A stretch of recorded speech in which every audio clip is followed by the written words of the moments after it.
એનએસયુઆઈના સુરેન્દ્રનગર જિલ્લા એકમે વિદ્યાર્થીઓને પડતી મુશ્કેલીઓ સંદર્ભે સુરેન્દ્રનગર મહાનગરપાલિકાના કમિશનરશ્રીને આવેદનપત્ર સુપરત કર્યું છે. એનએસયુઆઈના પ્રમુખ યશપાલસિંહ પરમારની આગેવાની હેઠળ રજૂ થયેલા આ આવેદનપત્રમાં બે મુખ્ય માંગણીઓ કરવામાં આવી છે. પહેલી માંગણી વિદ્યાર્થીઓ માટે રાહત દરે માસિક અને ત્રિમાસિક બસ પાસની સુવિધા શરૂ કરવા વિશેની છે, જેથી તેમના સમય અને પૈસાની બચત થાય.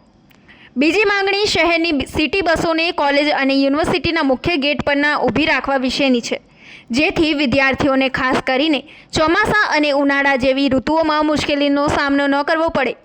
એનએસયુઆઈએ આશા વ્યક્ત કરી છે કે મહાનગરપાલિકા વિદ્યાર્થીઓના હિતમાં આ માંગણીઓ પર સત્વરે ધ્યાન આપીને યોગ્ય નિર્ણય લેશે.